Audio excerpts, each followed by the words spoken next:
Trading goods. Trading goods. Trading goods. Silk Road, yeah, Silk Road, yeah. Silk Road, yeah, Silk Road, yeah. Silk Road, yeah, Silk Road, yeah. Silk Road, yeah, Silk Road, yeah. Silk Road, yeah, Silk Road, yeah. All right, welcome back. In this video, we will be focusing on the Transregional Trade Networks that first formed back in period 2, the classical age, from 600 BCE to 600 CE, and then expanded and grew during the age of transregional interactions, period 3, from 600 CE to 1450 CE. This video will focus mainly on the Silk Road. So the big questions you should be able to answer after watching this video are: first, what motivates trade? Second, besides goods, what else was exchanged along transregional trade routes? Third, what kinds of goods were traded on the Silk Road?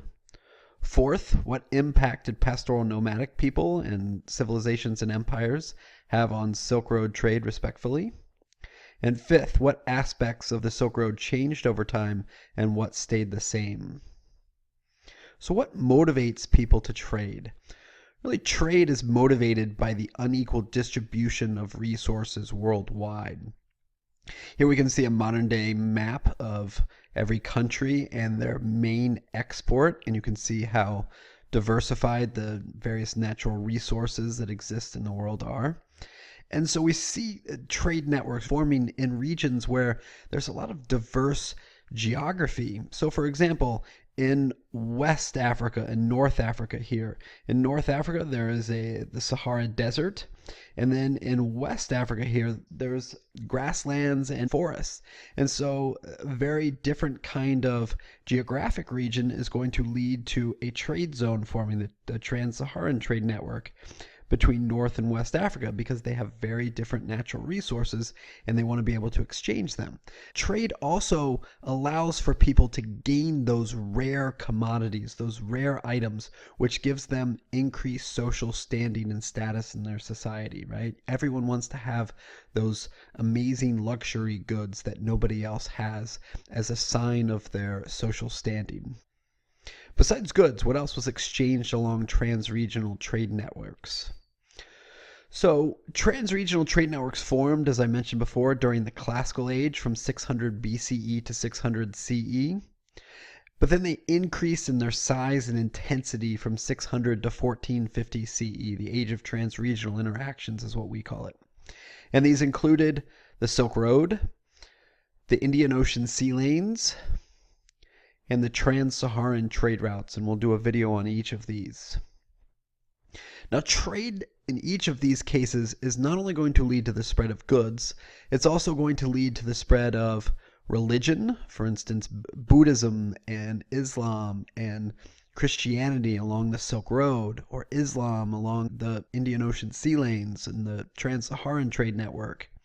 It leads to the spread of technology, such as the compass, the astrolabe, paper, gunpowder, all those various technologies that are being developed during this period are eventually going to spread along these transregional trade networks. It's going to lead to the spread of plants like sugarcane, which spread across Dar al-Islam, this unified Islamic trade zone. It leads to the spread of animals.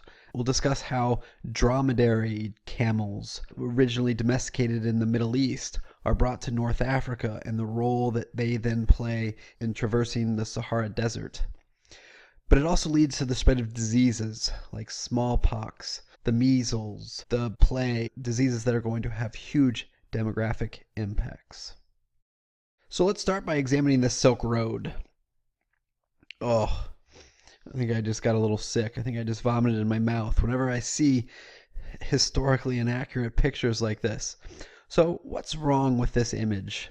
So this is a map showing the Silk Road, and what's wrong with it is it suggests to the audience that there's only one single road spanning Eurasia. That's a big time fail.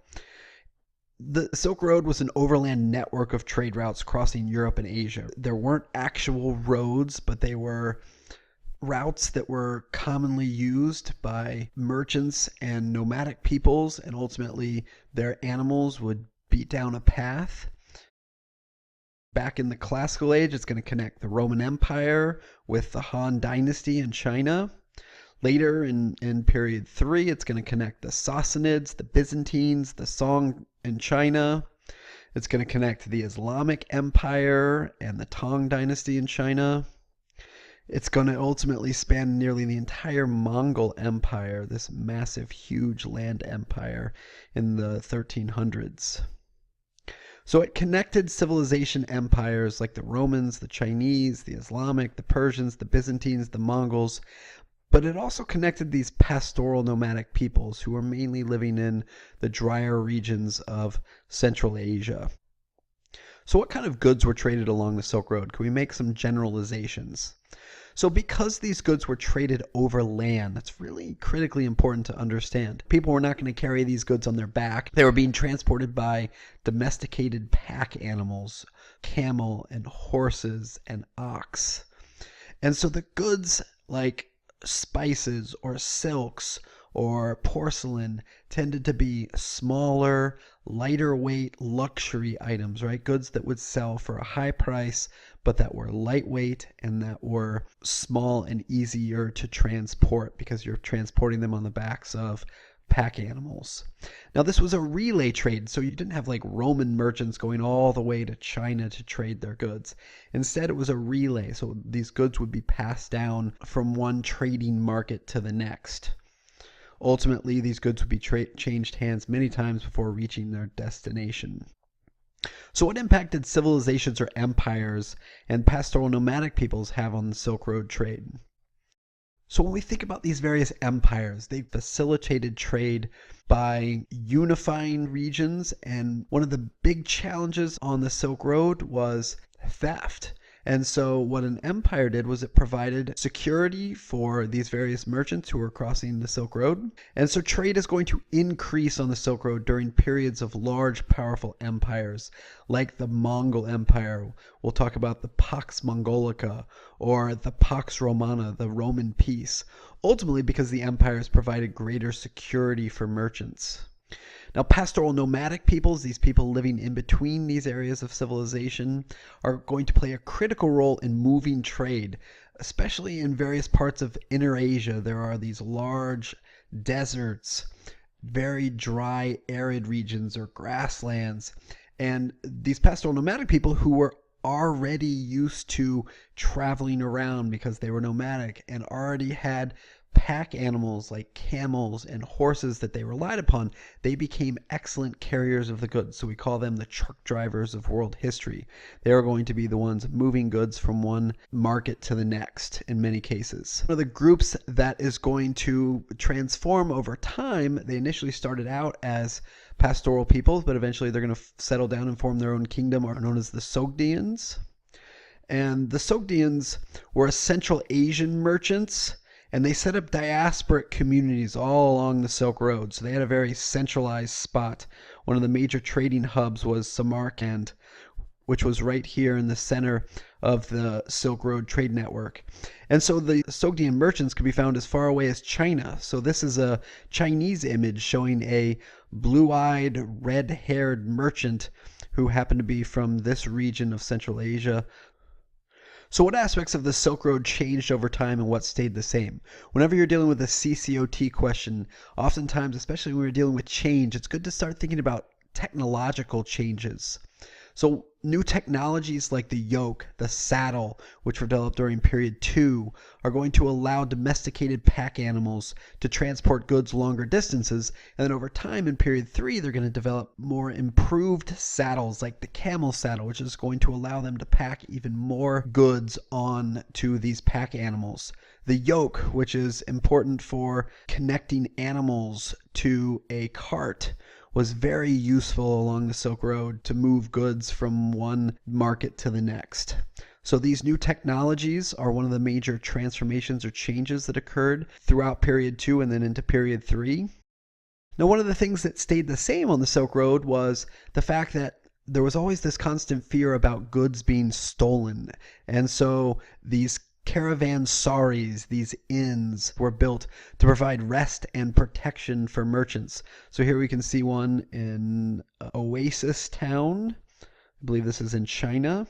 Here we see some of these caravansaries, and notice the high walls, right, and the turrets, which were used for protection. And so these caravansaries came into existence along trade networks like the Silk Road to provide rest and protection for merchants. Now, diseases are also going to spread along the Silk Road, which are going to lead to the collapse of various classical civilizations, the Roman and the Han we've discussed before, and also Middle Age societies. We'll talk about the spread of the bubonic plague.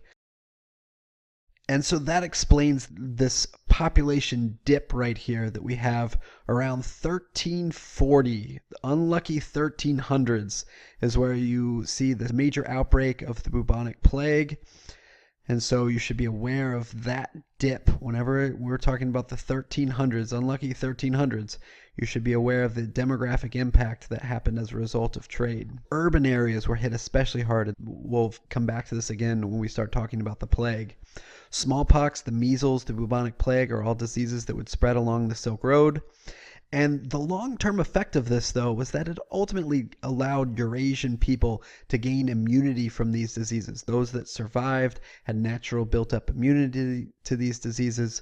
And this immunity is going to become critically important when Europeans are going to go over to the Americas and bring diseases with them, and the Native Americans are not going to have those built-up immunities, mainly because they hadn't had exposure to those same domesticated animals which initially transmitted those diseases to Europeans.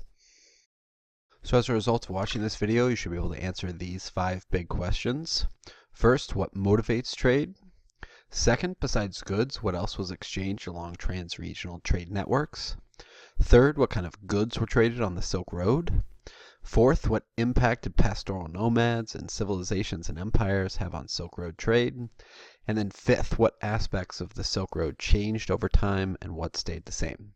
Thanks for watching.